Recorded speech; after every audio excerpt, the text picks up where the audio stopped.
We're not quite sure in terms of what the SEC will mandate in terms of if you can limit people from investing.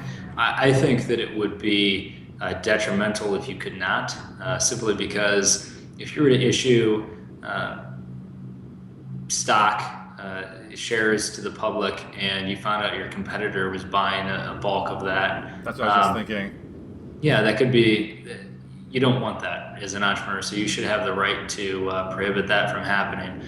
However, I don't want to speculate on what the SEC is going to do because there's a lot of gray area right now, and I'm sure they'll develop a framework that is positive for both the entrepreneurs and the investors.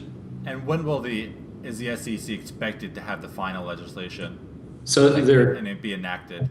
Yeah, that's a great question.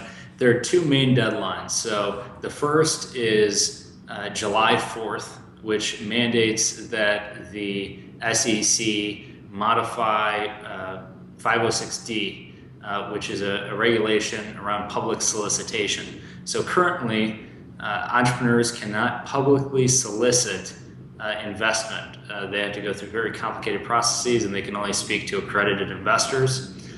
What this will allow entrepreneurs to do is actually advertise that they are raising capital, and they can advertise to everyone to state the fact that they're raising capital. However, they will still only be able to raise capital from accredited investors. Ah, But interesting. it's a huge opportunity because most people don't know accredited investors. So what this will do is it gives you the opportunity to talk to the world about your opportunity, and for interested accredited investors that would have never known about that opportunity otherwise to come and invest in your business. Now, the second deadline is January 1st of 2013. And what that will allow the public to do is invest in startups. So every individual will be able to invest in any company that they choose. So entrepreneurs will be able to publicly solicit and also accept investments from the general public. And they'll have to go through some steps to do a background check and make sure that there's full disclosure to protect the public.